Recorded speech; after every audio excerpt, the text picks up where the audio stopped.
காரைக்கால் அம்மையார்னு சொல்லக்கூடிய புனிதவதி தாயாரை பற்றி தாங்க நாம் இன்றைக்கி பார்க்க போகிறோம். ஒரு முறை இவருடைய கணவர் வேலையாட்கள் கிட்ட 2 மாம்பழங்களை கொடுத்து தன் வீட்டில் கொடுக்க சொல்கிறாரு.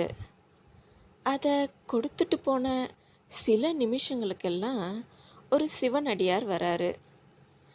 அவருக்கு தடபுடலாக விருந்து செஞ்சு கவனிக்கிற காரைக்கால் அம்மையார் இந்த மாம்பழத்தையும் அவருக்கு கொடுக்குறாரு. இதை சாப்பிட்டு மனம் மகிழ்ந்து வாழ்த்திட்டு சென்றுடுறாரு சிவனடியார். கொஞ்ச நேரத்துக்கெல்லாம் இவரோட கணவர் வந்து சாப்பிட உட்காடுறாரு. நான் கொடுத்து அனுப்பின மாம்பழங்கள் எங்கே கொண்டு வா, சாப்பிட்டு பார்க்கலாம் அப்படின்னு கேட்குறாரு.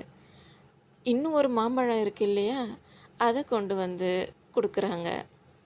ரொம்பவே ருசியாக இருக்கே, இன்னொன்றும் கொண்டு வா அப்படின்றாங்க.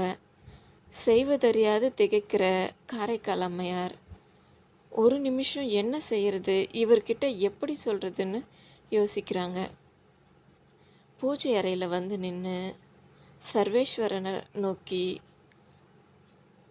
நான் இந்த நிலையில் இருந்து காத்துக்கொள்ள நீங்கள் தான் அருள் புரியணும்.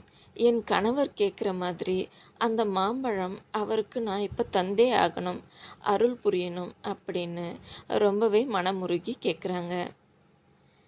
அதை ஏற்றுக்கிட்ட சிவபெருமான்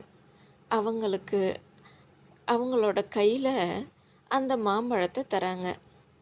அதை கொண்டு வந்து தன் கணவருக்கு வச்சதும், இது அதை விட ரொம்ப ருசியாக இருக்கேன்னு ரொம்ப வியப்பாக பேசுகிறாரு.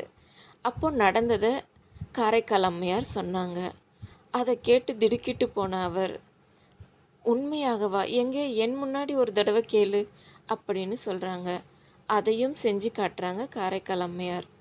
இவங்க சாதாரண பெண்மணியே இல்லைன்றதை தெரிஞ்சுக்கிட்ட அவரோட கணவர் அவங்க கிட்ட இருந்து விலகிடுறாரு. ஆமாங்க, ஒரு பயபக்தியோடு இருக்கார். அதோட அவர் வேற திருமணமும் செஞ்சுக்கிட்டு பெண் குழந்தை ஒன்றோட ஒரு நாள் இந்த புனிதவதி தாயாரை பார்க்க வந்து அவங்க காலில் விழுந்து வணங்குறாங்க.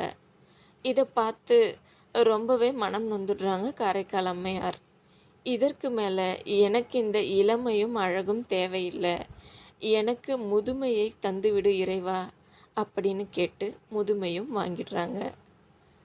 இதுதாங்க காரைக்கால் அம்மையாருடைய வரலாறு. மற்றும் ஒரு நல்ல பதிவில் சந்திக்கலாம். நன்றி.